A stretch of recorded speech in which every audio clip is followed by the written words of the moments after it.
سورة الأعراف آیت نمبر 54. اعوذ باللہ من الشیطان الرجیم بسم اللہ الرحمن الرحیم.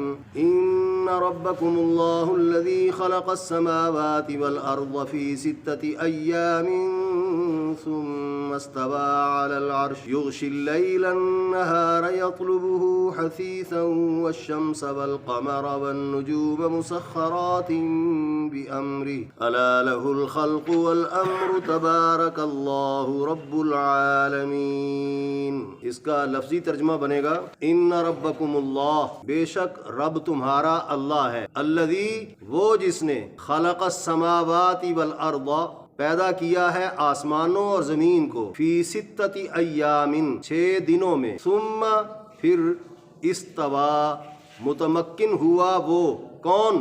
اللہ علی العرش عرش پر، یغشی ڈھانپ دیتا ہے وہ، اللیل النہار رات سے دن کو، یطلبہ پیچھے چلا آتا ہے وہ اس کے، حثیثاً دوڑتا ہوا. کون چلاتا ہے؟ دن. کس کے پیچھے؟ رات کے. والشمس اور سورج، والقمر اور چاند، والنجوم اور ستارے، مسخرات مسخر کیے ہوئے، بِأَمْرِهِ اس کے حکم کے ساتھ. الا آگاہ رہو، لہو اس کے لیے ہے، الخلق تخلیق کرنا، والامر اور حکم چلانا، تبارک اللہ برکت والا ہے اللہ، رب العالمین جہانوں کا پالن ہار ہے. اس کا سلیس ترجمہ بنے گا بے شک اللہ ہی تمہارا رب ہے جس نے آسمانوں اور زمین کو 6 دنوں میں پیدا کیا، پھر اس نے عرش پر قرار پکڑا. وہ رات سے دن کو ڈھانپ دیتا ہے جو اس کے پیچھے دوڑتا چلا آتا ہے، اور سورج اور چاند اور ستارے سب اس نے اپنے حکم میں جکڑ کر پیدا کیے. یاد رکھو پیدا کرنا، حکم چلانا اسی کا کام ہے.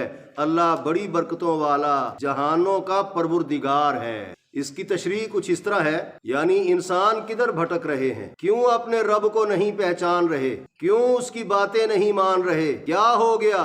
کیوں فکر آخرت سے وہ غافل ہیں؟ کیا دیکھتے نہیں دنیا میں ان کا رب کون ہے؟ وہ اللہ ہی تو ہے جس نے 6 دنوں میں زمین و آسمان پیدا کیے. یہ اس کے رب ہونے کی بہت بڑی دلیل ہے، اور اس بات کی بھی دلیل ہے کہ انسان سب کے سب اسی رب کے محتاج ہیں. بقول مفسرین 6 دنوں سے دنیا کے دن رات یا اتنا ہی وقت مراد ہے. یہ جو دنیا کے دن رات ہیں 12 گھنٹے 14 گھنٹے کا کبھی دن ہوتا ہے کبھی رات ہوتی ہے، یا تو یہ دن رات مراد ہیں یا اتنا ہی وقت مراد ہے، کیونکہ تب سورج تھا اور نہ ہی طلوع اور غروب کا سلسلہ، یا پھر آخرت کے 6 دن بھی مراد ہو سکتے ہیں. مفسرین کا یہ بھی کہنا ہے ممکن ہے اتنا عرصہ مادہ کی تیاری سے لے کر مختلف شکلوں سے گزارتے ہوئے تکمیل تک لگا ہو. ایسا کرنا خدا کی صفت کن فیکون کے منافی نہیں. یہ تو آپ نے قرآن پاک میں بھی پڑھا ہوا ہے، سنا بھی ہوا ہے کہ اذا اراد اللہ شیئا ان یقول له کن فیکون. اللہ جب کسی کام کا ارادہ کرتے ہیں تو صرف کن کہتے ہیں، وہ کام ہو جاتا ہے. تو پھر 6 دنوں کی تاخیر کا کیا معنی؟ اللہ نے کن کہہ کے کیوں نہیں بنا دیے آنے واحد میں؟ اس کی تشریح میں مفسرین کا کہنا ہے کیونکہ اشیاء کو ان کے ہر مرحلے اور درجے میں بتدریج منتقل کرنے کے ارادوں کا نام ہی کن ہے. اگر نہیں بات سمجھ آئی تو سنو. جس طرح اس دنیا میں آغاز سے انتہا تک ہر کام تدریجن ہوتا ہے، سٹیپ بائی سٹیپ ہوتا نظر آتا ہے، اس کا یہ مطلب نہیں کہ وہ کن کہنے سے نہیں ہو رہا، وہ بھی کن کہنے سے ہی ہو رہا ہے. ایک درخت ہے، وہ پہلے اس کی کونپل نکلتی ہے، پھر وہ اتنا تناور درخت بنتا ہے، اس کو کافی عرصہ لگ جاتا ہے. تو اس میں بھی اللہ کی صفت کن فیکون کی نفی نہیں ہے، بلکہ یہ صفت کن کا مظہر ہے. اللہ نے ہر کام کو سٹیپ بائی سٹیپ اور تدریجن تکمیل تک پہنچایا ہے. اس میں لوگوں کے لیے یہ تعلیم بھی ہے کیا کہ باوقار طریقے سے دھیرے دھیرے کام نمٹائے جائیں، جلدی نہ کی جائے. یہی اللہ کی سنت ہے. نبی علیہ السلام کا فرمان ہے تحمل رحمان کی طرف سے ہے اور جلد بازی شیطان کی طرف سے. اسی لیے جلد بازی میں کبھی کام انسانوں کے خراب ہو جاتے ہیں، کبھی بگڑ جاتے ہیں اور کبھی رک جاتے ہیں. پھر کہندے نے کالی اگے ٹوئے ہوندے نے۔ کوئی بھی کام ہو سنت اللہ یہی ہے اور تعلیم پیغمبر بھی یہی ہے، دھیرے دھیرے نمٹایا جائے، جلد بازی نہ کی جائے۔ تخلیق ارض و سما کے بعد عرش پر مستوی ہونے کا معنی آیت میں ہے نا، ثم استوی علی العرش، تخت پر متمکن ہونا، بلند ہونا، قائم ہونا، قابو پانا، سیدھا کرنا اور قرار پکڑنا ہے۔ مفسرین نے یہی معنی کیے ہیں استوی علی العرش کے۔ بقول مفسرین یہ لفظ اللہ کی حاکمیت و تصرف کو فقط ظاہر کرنے کے لیے ہے، ورنہ اللہ تو ہر قسم کی حدود و قیود سے اور جسم و جگہ سے پاک ہے۔ جیسے وہ ان تمام موجودات و مخلوقات کے بعد ہمیشہ قائم رہے گا، ویسے ہی وہ اپنی شان و صفت کے ساتھ ان مخلوقات سے پہلے بھی ہمیشہ سے قائم تھا۔ کل من علیہا فان، ایک دن آئے گا ہر چیز فنا ہو جائے گی، تو یہ جتنی مخلوقات و موجودات ہے یہ ساری فنا ہوں گی، یہ عقیدہ ہے مسلمانوں کا، حتیٰ کہ جبرائیل، میکائیل، اسرافیل، اسرائیل بھی فنا ہوں گے۔ وَيَبْقَى وَجْهُ رَبِّكَ ذُو الْجَلَالِ وَالْإِكْرَامِ، باقی صرف اللہ کی ذات ہوگی، وہ کسی مخلوق کا محتاج نہیں ہے۔ آیت الکرسی ہے نا، اس میں پڑھا ہے کہ اللہ کی ایک کرسی بھی ہے، عرش کے اوپر اللہ کی کرسی ہے۔ اللہ بیٹھنے کے لیے کرسی کا محتاج نہیں ہے، اللہ رہنے کے لیے عرش کے مکان کا محتاج یا عرش کی جگہ کا محتاج نہیں ہے۔ اللہ ان ساری حدود و قیود سے مبرہ، بلند اور پاک ہے۔ جمہور محققین کے نزدیک یہ لفظ کون سا استوى علی العرش کہ متمکن ہوا وہ عرش پر، متشابہات میں سے ہے۔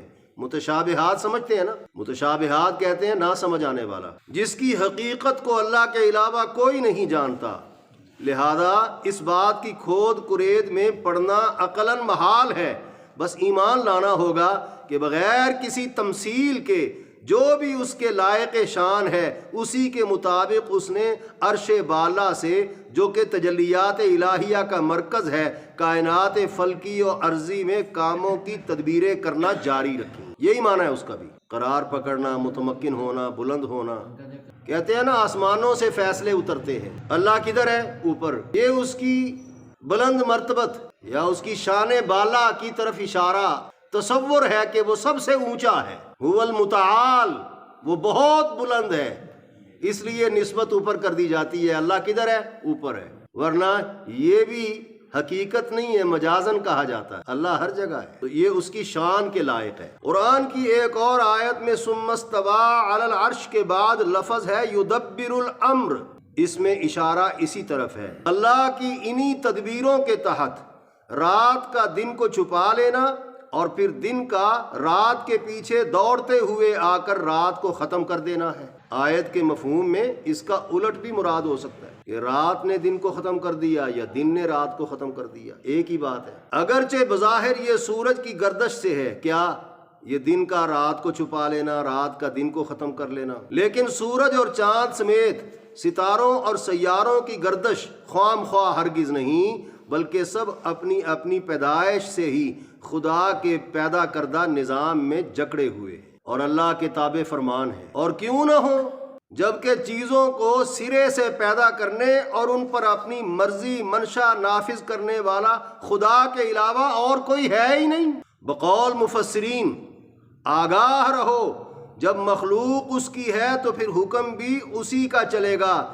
اس جملے میں لفظ خلقہ سے جملہ مادی چیزیں اور لفظ امارہ سے جملہ تکوینی احکام مراد ہے۔ مطلب یہ ہوگا انسانوں، جنوں سمیت کائنات کی تمام چھوٹی بڑی مخلوقات عدم سے وجود میں آنے اور برقرار رہنے اور پھر استعمال ہونے یعنی نفع نقصان پہنچانے میں خود مختار نہیں بلکہ مجبور و محکوم ہیں اللہ کے تدبیری یا تکوینی احکام سے۔ کوئی مخلوق نکل جائے یہ ممکن ہی نہیں۔ اللہ اللہ، یہ تکوینی احکام سمجھتے ہیں آپ؟ تکوین سے کیا مراد ہے؟ کسی کا بچپن سے بڑھاپے تک کا سفر، یہ اللہ کے تکوینی احکام کے تابع ہے۔ کوئی نہ بوڑھا ہونا چاہے تو کیا وہ بڑھاپے میں جانے سے اپنے آپ کو روک سکتا ہے؟ یہ تکوینی احکام ہے۔ تکوینی لفظ کیا ہے؟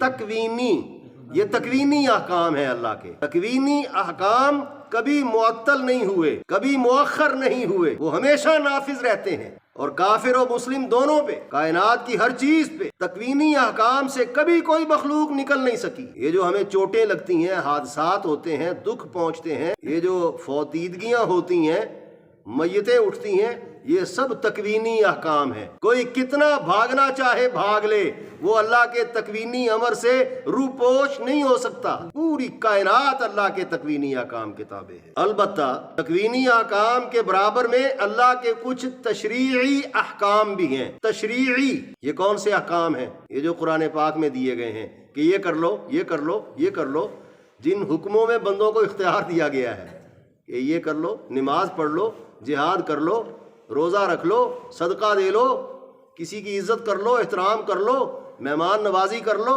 کسی کی مدد کر دو، کسی کی سفارش کر دو۔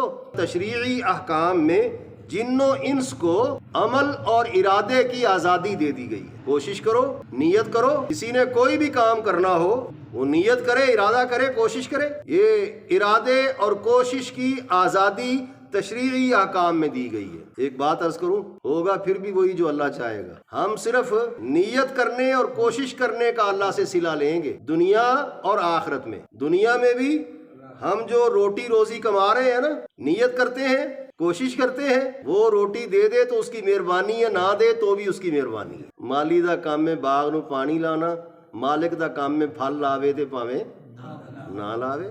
جیسے تخلیق میں ویسے ہی تدبیر اور تصرف میں کوئی اس کا شریک نہیں ہے۔ کائنات کی ہر چیز کو پیدا کرنے والا اکیلا اللہ ہے، اور تمام چیزوں میں تدبیر اور تصرف کرنے والا وہ بھی کون ہے؟ بلا شرکت غیر، صرف اللہ ہے، کوئی اور نہیں۔ اللہ وحدہ لا شریک ہے۔ تو یہ عقیدہ رکھنا، تدبیر بھی اللہ ہی کرتا ہے، تصرف بھی اللہ ہی کرتا ہے۔ کون اللہ؟ تبارک اللہ، آیت کا آخری جملہ ہے۔ اللہ بڑی برکت والا ہے۔ برکت کا معنی بڑھوتری اور پاکی ہے، یعنی وہ ہر خیر و خوبی کا سرچشمہ ہے، جو برکت دیتا بھی ہے، برکت اتارتا بھی ہے۔ اس کا نام اور اس کی نسبت بھی بڑی بابرکت ہے۔ اس بات کی دلیل یہ ہے کہ وہ سارے جہانوں کا پالن ہار ہے۔ تو اللہ کا نام لینے سے بھی برکت ہوگی، اللہ کے ساتھ محبت کرنے سے بھی برکت ہوگی، اور اللہ کی محبت کرنے والوں کی محبت میں بھی برکت ملے گی۔ تو یہ ساری برکتیں اللہ کی ذات سے جڑی ہوئی ہیں۔ جس کو برکتیں چاہیے وہ اللہ کی طرف جانے والے راستوں کا راہی بن جائے، اور اللہ کی طرف بلانے والوں کا معاون بن جائے، تو اس کو اللہ اپنے ساتھ اپنے قریب کر لے گا۔ اللہ ہم سب کو سمجھ نصیب فرمائے۔